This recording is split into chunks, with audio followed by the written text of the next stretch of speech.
trench warfare, and during trench warfare, the trenches were like mazes, which stretched out over really long areas, and people on two opposite sides on the opposing sides would stay in each of their trenches, and the trenches consisted of elaborate passageways, along with living quarters underneath the trenches.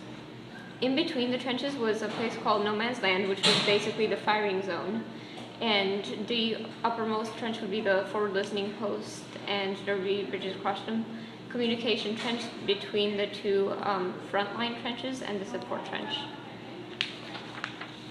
During the trenches, there were many problems concerning living conditions, which is why most of the soldiers died, including the lot of diseases they caught because their feet were constantly wet from the mud, and that caused trench foot, which basically made your feet corrode off of you, which was gross. And then rats, which would live in the trenches with them because of the dead soldiers that just kind of stayed there, would bring trench fever and Wales disease.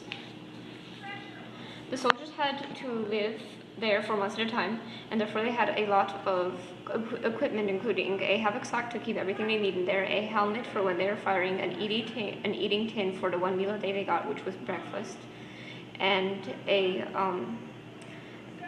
mask to cover their face, the cape for if it rains, grenades to basically throw across the trenches, which wasn't a very good strategy because sometimes when they would fall into the opposite trench, they would collapse part of the trench that you were in, and a shovel to continue digging trenches.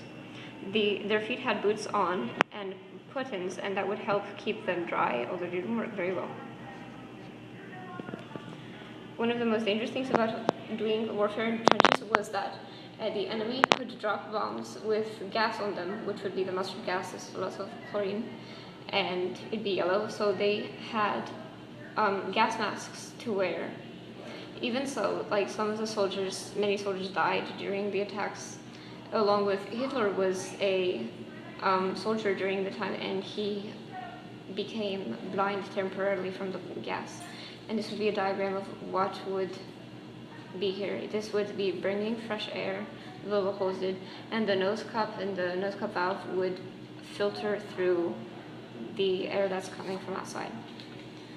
One of the other problems with the trenches is that it took time because nobody wanted to get out of the trench. Whoever got out of the trench basically ended up dead.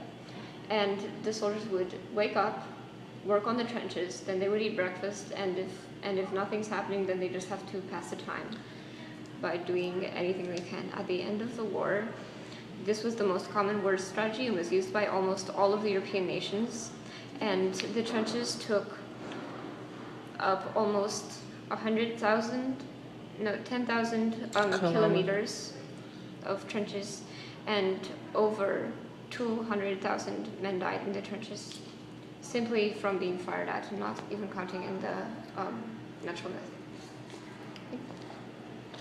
Good job.